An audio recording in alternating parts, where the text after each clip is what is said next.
Crônicas do Amanhecer, por Feijão Centro Espírita Allan Kardec. Balneário Gaivota, 27 de agosto de 2018. Como a respiração afeta sentimentos?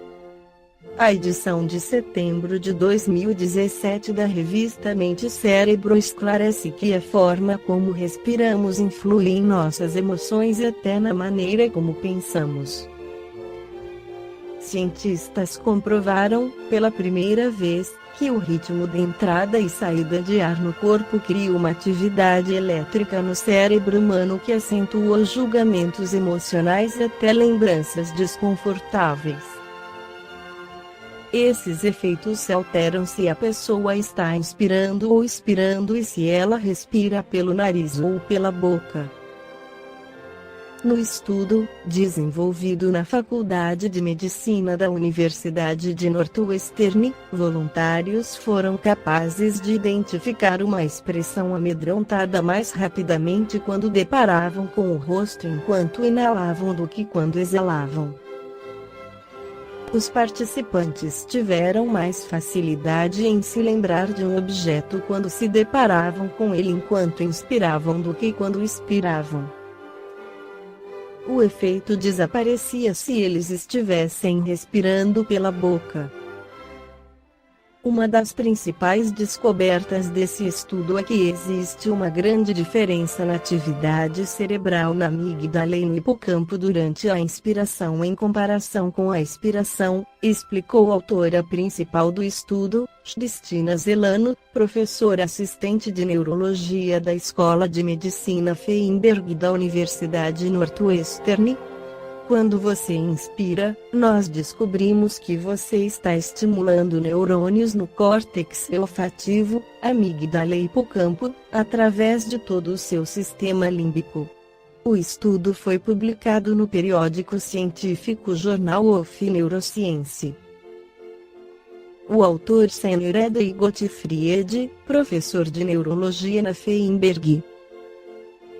Os pesquisadores chegaram a essas conclusões ao acompanhar 7 pacientes com epilepsia que estavam com cirurgias cerebrais marcadas.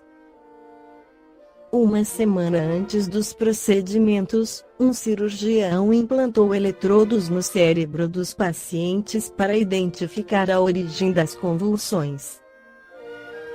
Isso permitiu que os cientistas adquirissem dados eletrofisiológicos diretamente do cérebro dos pacientes.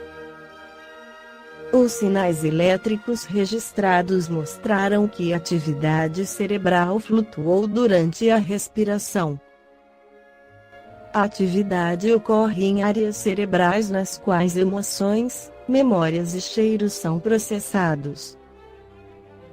No livro Nosso Lar, o espírito André Luiz pela psicografia de Francisco Cândido Xavier, no capítulo 9 fornece preciosas informações quanto ao abastecimento alimentar em nosso lar. No passado, houve demandas, após, a alimentação passou a ser por inalação de princípios vitais da atmosfera e água misturada a elementos solares, elétricos e magnéticos.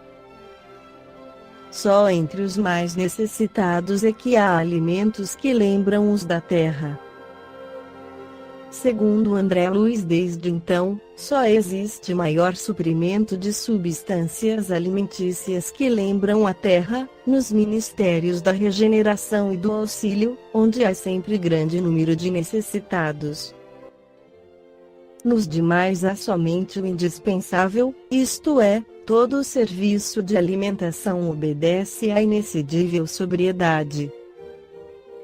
Presentemente, todos reconhecem que a suposta impertinência do governador representou medida de elevado alcance para nossa libertação espiritual. Reduziu-se a expressão física e surgiu um maravilhoso coeficiente de espiritualidade. Em Os Mensageiros há a seguinte frase de Aniceto: se o homem conseguisse fixar 10 gramas, aproximadamente, dos 1000 litros de nitrogênio que respira diariamente, a crosta estaria transformada no paraíso verdadeiramente espiritual. O que isso quer dizer? Como proceder para aproveitar mais o nitrogênio na respiração? Qual a relação entre a respiração e o nitrogênio e um planeta mais espiritualizado? É importante esclarecer que Aniceto, no mesmo livro Os Mensageiros, capítulo 42, pág. 222, informou que mesmo na colônia Nosso Lar os que ali habitam estavam distantes da grande conquista do alimento espontâneo pelas forças atmosféricas, em caráter absoluto, o que somente ocorreria mais tarde, com o progresso moral do homem. Quando isso acontecer, o matadouro será convertido em local de cooperação, onde o homem atenderá aos seres inferiores e estes atenderão às necessidades do homem. O Senhor permitir-nos-á, então, pelo menos em parte, a solução do problema técnico de fixação do nitrogênio da atmosfera.